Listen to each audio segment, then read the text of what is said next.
अस्सलाम वालेकुम। मशीन के जो तमाम फ़ाल्ट होते हैं वो आपने इस तरीके से सेट करने, जैसे कि ये कपड़ा आप चलाते हैं जो ऊपर का टाँका ख़राब होता है, इस तरीके से आपने इस चीज़ को समझना है कि ये टाँके अक्सर क्यों ख़राब होते हैं। घरेलू मशीनें इस तरीके से जो टाँका ख़राब करती हैं तो लेडीज़ इस चीज़ को समझ नहीं पाती हैं। जो घरेलू ख़वातीन सिलाई करती हैं बाहर की, तो इस तरीके से ये दानेदार सिलाई आती है, यानी कि नीचे बोबिन के इसका जो टाँका है जो इस तरीके से ऊपर ख़राब आता है। तो इसको किस तरह सेट किया जाता है, जैसे कि ये आपने नट बहुत ज़्यादा कस दिया, इसको धागे को सिर्फ एक लिमिट के हिसाब से कसा जाता है, जितनी इसकी लिमिट होती है उस हिसाब से। अब ये देखें आप कि ये डब्बी का धागा कितना लूज़ हो गया है। ये आप देख सकते हैं ये डब्बी का धागा लूज़ है और ऊपर का धागा टाइट है, तो इसकी वजह से ही ख़राबी पैदा होती है। जो नीचे की भी सिलाई क्लियर नहीं है, ऊपर बहुत ज़्यादा टाँका ख़राब होता है। तो आपने इस चीज़ को देखना है, ये टाँका बहुत टाइट है।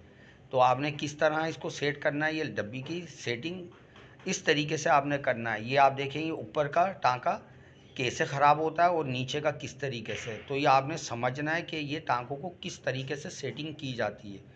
तो आपको कारीगरी बेस पे समझाएंगे कि किस तरीके से आपने इस डब्बी के धागे को सेट करना है। तो आपने ये डब्बी का ये जो पत्ती लचक आ जाती है, इसके अंदर कचरा मट्टी वगैरह या रुए आ जाते हैं, इसकी वजह से ये लूजिंग पैदा होती है। ये इस तरीके से आपने इसको सेट करना है। अब ये आप देख सकते हैं नीचे नाल की भी चालें क्लियर है।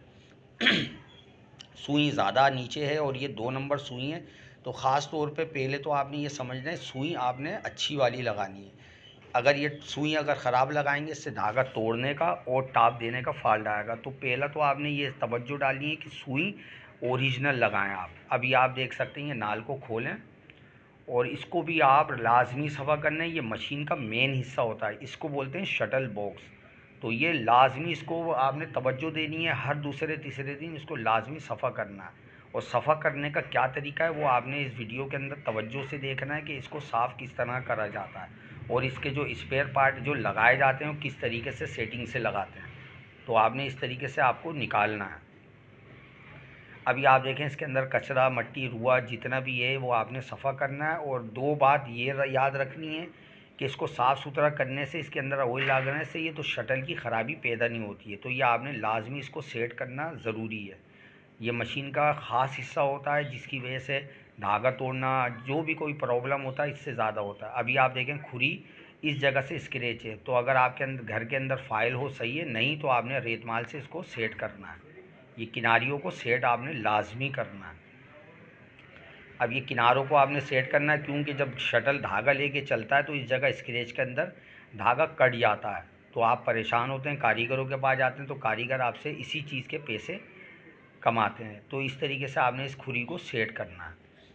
अच्छा याद रहे, जब ये खुरी सेट हो जाए तो इसको लगाने का क्या तरीका है। अक्सर यार लेडीज़ें इसको इस तरीके से उल्टा लगा देती हैं, जिसकी वजह से शटल के अंदर चाल होती है और आवाज़ पैदा हो जाती है। तो यह गलत तरीका है, इस तरीके से आपने कभी नहीं लगाना है। ये लगाना है आपने पलट के, जो पत्तियों के नीचे के हिस्से में साइड में क्लियर चले। ये आप देख सकते हैं ये पत्तियों के अंदर आ गया। ये इस तरीके से आपने सेट करना है और ये कमानी को ऊपर खुरी के बीच में रख के इसको हल्के हाथ से कसना है। और कसाई इतनी इसकी रखनी है कि ज़्यादा टाइट ना हो। अगर ज़्यादा टाइट करोगे बीच के हिस्से से खुरी दब जाएगी तो एक जगह शटल भारी हो जाएगा। तो इस तरीके से आपने दरमियाना कसना है।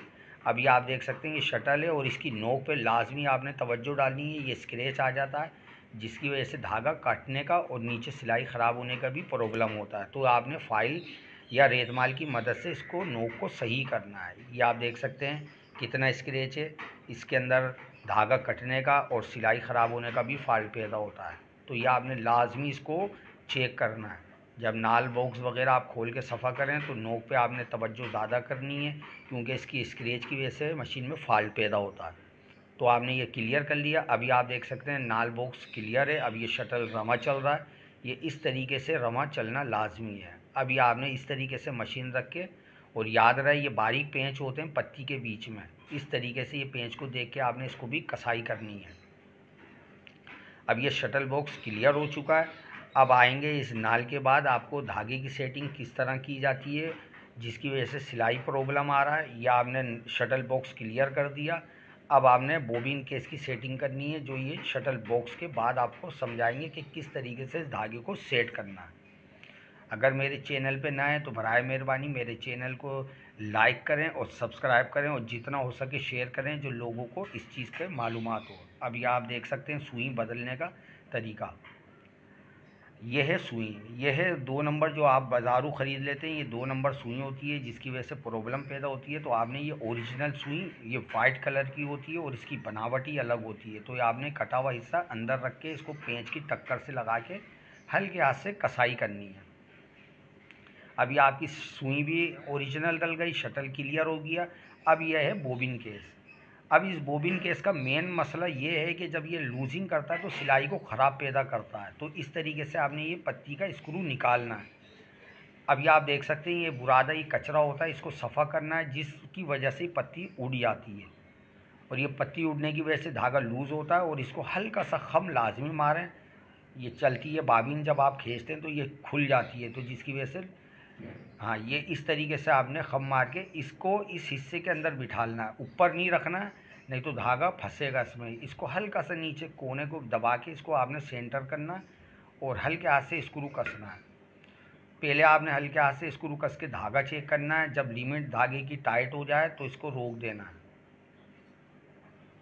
ये आप देखें थोड़ा सा और इसकी कसाई होगी, बस इस तरीके से आपने हल्के हल्के पेंच कस के इसका धागे की आपने कसाई करनी है। जब दरमियाना धागा हो जाए, ना लूज़ ना टाइट हो, दरमियाना धागा ये क्लियर हो चुका है। अब आ जाएं आप ये बोबिन केस लगा के मत्थे की थाली पर।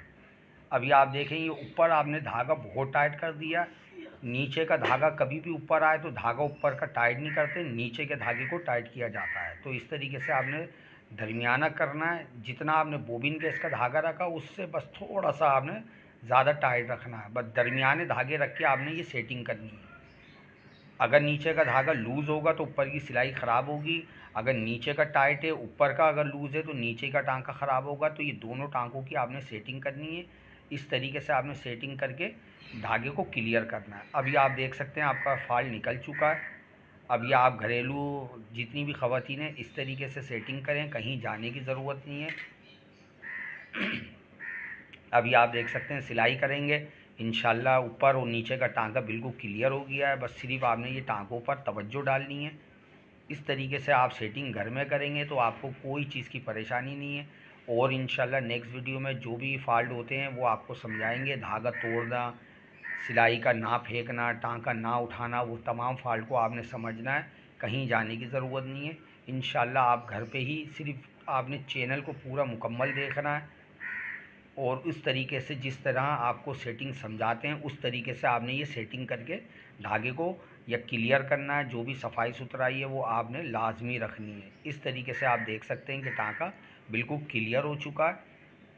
ये आप देखेंगे टांका बिल्कुल क्लियर है। अब इस टाँके में कोई प्रॉब्लम नहीं है। जितना भी अगर ये फॉल्ट आए इस तरीके से तो आपने बोबिन केस का धागा चेक करना है और ऊपर प्लेट होगा। इंशाल्लाह नेक्स्ट वीडियो में मुलाकात होगी। अब तक के लिए इजाज़त, अल्लाह हाफिज़।